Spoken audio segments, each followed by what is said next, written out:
Hi, I'm Vinay, a final year undergraduate student at Pilani campus. This is my presentation on the paper titled On Collaborative Radio Frequency Observatory in India that I co-authored with Dr. Prabhu Chandar at Chandar Research Labs. These are the different sections in my presentation. In order to meet the ever-increasing traffic demand in cellular communication systems, utilizing the unused spectrum in the form of cognitive radio is one of the possible approaches being considered. Spectrum sensing and dynamic spectrum access are important in challenging parts of cognitive radio systems. To do this, we need raw data in the form of RF samples in the entire range. Identifying the type of signals and the device which generates the signals, which is also called RF fingerprinting, can enable spectrum monitoring. This latter concept can also be a feature for data privacy and security in IoT to differentiate real from fake or malicious devices. Next generation smart communication networks thus have these three cornerstones of DSA, ML-based signal classification, and RF fingerprinting. The raw data that we need to build these cognitive radio systems needs to be acquired from different locations and also under different propagation conditions. To make this feasible on a larger scale, the measurement units need to be low cost and easy to use. We hence propose a national level online RF observatory with dedicated measurement units. Finally, we hope that this would encourage students and researchers in India to carry out research on ML in wireless communications. This is how the web interface for the CRFO looks like. By clicking on any city, we get the spectrum analysis for that particular city. The online observatory contains the RF samples collected from various academic and research organizations spread across the country. The central unit collects the RF samples and makes the data and corresponding post-processed results available on a web server. The measurements are taken using a software-defined radio-based device called Deep Radio. We use two different types of measurement units. The one at the top, or Unit 1, has a frequency range from 50 MHz to 950 MHz. It has only the receiver module and a maximum sampling frequency of 2.7 million samples per second. The one at the bottom, or Unit 2, has a larger frequency range from 50 MHz to 6 GHz. It has both the transmitter and receiver module and a maximum sampling frequency of 20 million samples per second. The deep radio units capture the RF samples in real time and store it in .csv and .dat file formats. We later use some Python files to process the RF samples. Our objective is to scan the entire spectrum over a certain time period, but our sampling frequency is limited. So to scan the entire spectrum, it has to be done in steps by changing the center frequency. Let's take Fs as the sampling frequency and Fc as the center frequency. Then at any point, the band that can be scanned is from Fc minus Fs by 2 to Fc plus Fs by 2. If we take an endpoint F50, the bin size then becomes Fs by n Hz. The total number of bins in the entire band is given by equation 1, that is Fn minus F start by Fs by n, where Fn and F start are the ending and starting frequency of the entire band. With the endpoint F50, the spectrum is divided into k blocks where k is m by n. The time duration required for one complete sweep for scanning the entire spectrum is given by m by fs seconds, or t sweep. If we take t proc as the time required to compute the periodogram for m RF samples, then the total time required for capturing and then computing the periodogram for these m RF samples is just t sweep plus t proc, equivalently t rho. Finally, let Tn be the total time duration of the measurement. Then the number of rows in the generated CSV file is Tn by T rho, or L. Let's work with some numbers. For measurement unit 2, as we have already seen, the f start is 50 MHz, Fn is 6 GHz, and Fs is 20 million samples per second. Let's take N as 2048. Then from equation 1, we get the total number of bins m in the entire band as a little over 6 lakhs. Then from equation 2, we get t sweep, that is m by fs seconds, as 30 milliseconds. And the total number of blocks per sweep k, that is m by n, as 298. To avoid spectrum overlap between the blocks, The samples in each block are multiplied by a window function. So this is given by CTK subscript W, which is the windowed sequence. That is just the sequence multiplied by W of n, or the window. Here we take W of n as the Hamming window, which is defined by this well-known expression. This is the equation for the DFT of the windowed sequence. The periodogram, which is an estimate of the spectral density of the signal in the kth block in the tth row, is given by taking the absolute square of the DFT coefficients and then dividing by capital N. Finally, we have a convolutional neural network that is used to classify the signal types based on the RF measurement samples.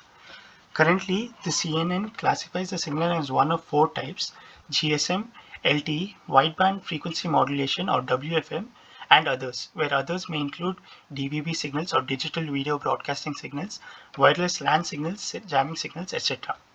We see that it has three convolutional layers of different dimensions, each followed by a max pool layer over a window of 2 cross 2.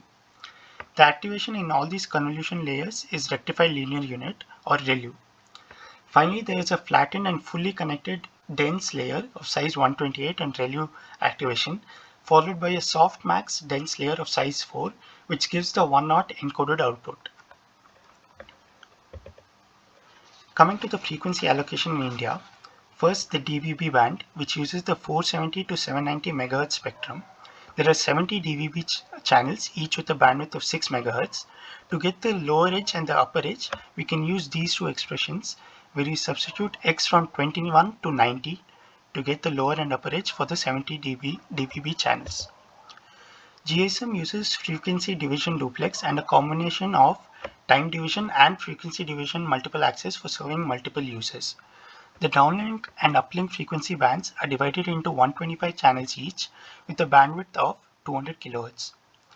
The channel numbers in GSM are represented by something called as ARFCN, or Absolute Radio Frequency Channel Number.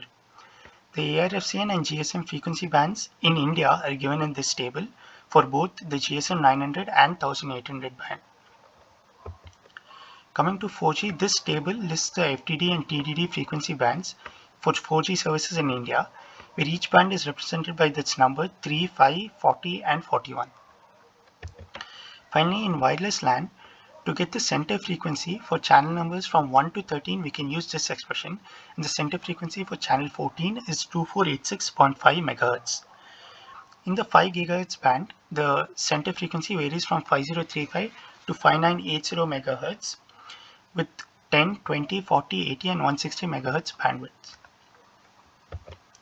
These are the measurement parameters used for our results.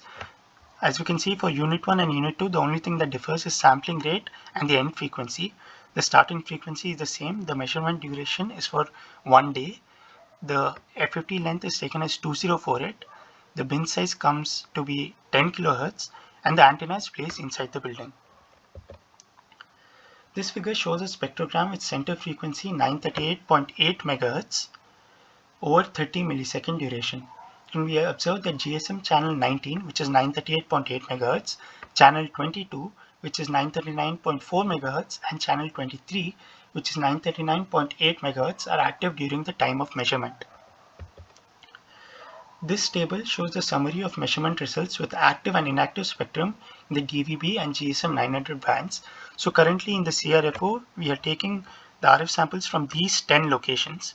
Over here, AC, that is active channels for DVB, shows the actual channel numbers, whereas for GSM, it shows the average number of active channels. And this average number of active channels is obtained over a 12-hour period. And the PVS that we see here is the percentage of vacant spectrum, which is calculated by this expression, where you take the number of active channels during each measurement and sum them up and divide it by the total number of channels and measurements and subtract this from 1 to get the PVS. It can be seen that only 2 DVB channels, that is 35 and 41, are active in all locations, and out of 124 channels in the GSM 900 band, the average number of active channels varies from 3 to 14. This figure shows the activity status in the frequency range from 50 MHz to 6 GHz for a duration of 180 seconds. This spectrum activity status is calculated by this, where the spectrum activity status is 1 if the power spectral density at that frequency component is greater than a threshold value gamma, or 0 or inactive if it's less than gamma. For this figure, the threshold value gamma is minus 40 dBm per Hertz. Major activity can be seen in GSM 900 band, LTE B5 and B40 band, and wireless LAN 2.4 GHz band.